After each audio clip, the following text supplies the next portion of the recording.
Sä oot tullut tänne Helsinki Wolverinesiin 69ersista. Kuinka kauan sä oot harrastanut lajia? Oiskohan sitä nyt jotain 10 vuotta kohta täyteen ja 4 vuotta aikuisten kanssa pelannut ja siinä se suunnilleen on se. Mitä paikkaa sä oot pelannut?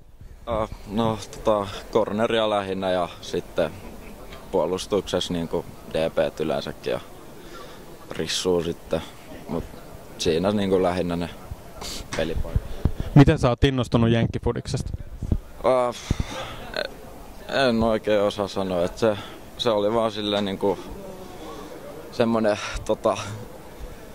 cool juttu, niin sit päätin kokeilla ja siitä se sit lähti.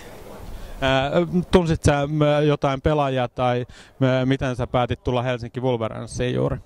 No, kävin täällä skauttaamassa vähän eri joukkueita ja millainen meno treeneissä ja sit täällä niinku oli niinku treeneissä semmonen tempo, mistä tykkäsin ja sit muutenkin niinku jotenkin tuntui siltä, että pääsi aika nopeasti mukaan, että kaverittiin hyvin jengiä vastaan ja niin. Miten vaikuttiko se, että Helsingissä on paljon joukkueita tietenkin, mutta oliko valmennuksella tai mikä oli sellainen niin kuin, pääsyy juuri Helsinki Wolverenesiin?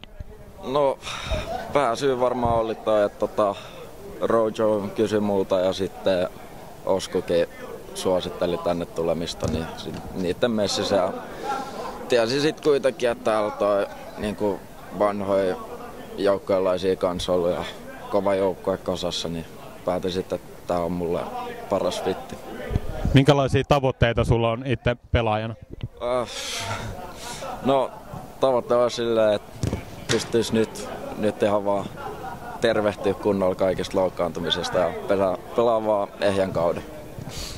Millä mielellä tulevaan kauteen? Hyvillä mielillä, luottavaisia.